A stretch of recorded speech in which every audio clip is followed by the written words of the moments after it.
அம்மா இன்ட்ரெஸ்டாக டிவி பார்த்துட்டு இருக்குது. இப்போ சொன்னால் தான் கரெக்டாக இருக்கும். அம்மா, நான் வெளியிலேயே ஃப்ரெண்ட்ஸோட சாப்பிட்டேன். என்னது வெளில சாப்பிட்டியா? இங்க நான் சாதம் வச்சு வச்சிருக்கேன். ஆனா பைத்தியக்காரியா? நான் என்ன பண்றது, வெளில அப்படியே வந்தேன், அவனை சாப்பிட்டு நானுங்க, அதனால அப்படியே சாப்பிட்டேம்மா. யாருக்கு எப்படி வெளியே சாப்பிட்டேன்? காசு நான் மத்தல காய்க்குதா?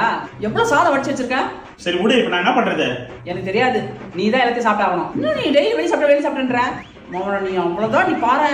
சரி கொடு, நான் சாப்பிட்றேன். சரி விடு, நீ தான் சாப்பிட்டு வந்துட்டேன்றல. பரவாயில்ல கூட, எடுத்துமா, நான் சாப்பிட்றேன். வயிறு ஃபுல்லா இருக்கண்டா. வயிறுலாம் ஃபுல்லா பரவாயில்ல, வயிறு ஃபுல்லானாலும் பரவாயில்ல, இதை எடுத்து வச்சு நான் சாப்பிட்றேன். எடுத்துனோம். ஏய் இப்ப வேணாண்டா. பரவாயில்ல, எடுத்துனோம்மா. சாதமே இல்லடா, காலி ஆயிடுச்சுடா. காலி ஆயிடுச்சா? அப்படி எதுக்குமா கத்துன? டெய்லி வெளியே சாப்பிட்டு வரல, அதனால தான் கத்துனேன். நாலுல இருந்து மோகன நீ வெளியே சாப்பிட்டு வந்து பாக்கணும், அவ்வளவுதான். என் தாயனும் கோயில காக்க மறந்திட்ட பாவியடி கிளியே.